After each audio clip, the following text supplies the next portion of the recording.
Did you realize that every single Indian politician speaks just the way you do, but we have nothing much happening in this country? Because politicians are economic. I mean, they see their values not by helping the weak and the frail as economic values. Right. So they get jollies off by big corporations coming in, by economic values which supersede every other human value. So they're not measuring themselves about how they're looking after the weak and the frail. That's not their measurement of greatness. Is that the success then of Dame Anita Roddick? The fact that she didn't start off a business for making money, but to fulfill a need? I think you're absolutely right. That's it in a nutshell. You know, there's a sort of like a psychopathology that says, you know, that I've got an idea, I've got a product or a service, not I want to be an entrepreneur. Mm-hmm. And your alter ego is in that obsession with that product or service.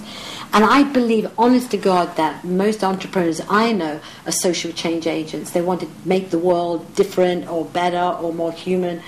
And they want to, in a way, bring altruism back onto the agenda. They're not good businessmen. I don't think they are. So what is... I know you're going to say what Gates is and a few others are, but the ones I know, the best are economic immigrants, because they're outsiders, and outsiders have a mentality and have a huge work ethic. Like you yourself in England. Yeah. Yeah. And a work ethic, don't see the world in the normal way, dance with a different drum beat, but not really that good at running of processes. Not good at, not excited about data processing, fulfillment, all of that stuff. But having said that, so are you an entrepreneur or a businesswoman? I'm an entrepreneur. No, I know. I'm an entrepreneur with a body shop, but I haven't got an entrepreneurial spirit that says, oh, I can open up anything anywhere. I think I had one idea, and what I was as a brilliant communicator, but I'm an activist. Sure. Get this, you know, if I, under my tutelage of the Body Shop in those first 25 years, it was actually a brilliant communications company. Yeah, but you're a good businesswoman as well. You managed to sell Body Shop to L'Oreal at the right time, at the right price. It wasn't, I didn't manage, they knocked on my door, and I think, you know, I always find it intriguing that your battlefield enemies end up being your best supporters sometimes. The irony is that they have a business model that looks for smaller or different companies, right, and buy them and ring fence it. So a lot of people don't know some of the brands they've bought because they keep their identity high profile, the identity of their brand itself that they've bought. So ring fence it, protect it, and I think if I do my job well, then I spend my time with my days that I'm working with them to bring that purchasing program that we've done in the Body Shop into L'Oreal, which will be enormous, effective. I mean, if it's like in England where we've got a big company called Marks and Spencer's, the big retailer. They this year have really shouted up about what they call fair traded coffee, stopping every other coffee in their huge emporium of shops, setting up, and they've got the biggest growth in coffee shops in Marks and Spencer's. They did more in 1 week than Starbucks has done in 20 years of oscillating between should we have fair traded coffee.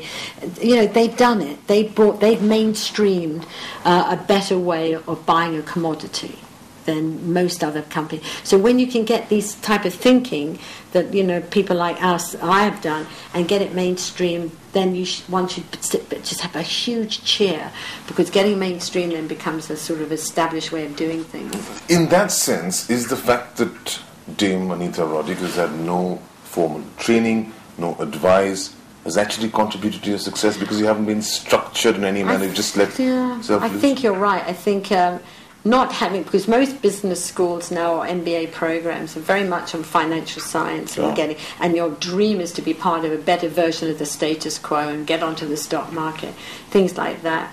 I think not having any money gives you enormous creativity. It's like your Roman death, you're back against the wall, you can't advertise, you have no money to, and you wouldn't know what to do if you So you're telling me I should be quitting my job? You should, no, I don't think so. I would never do that. God.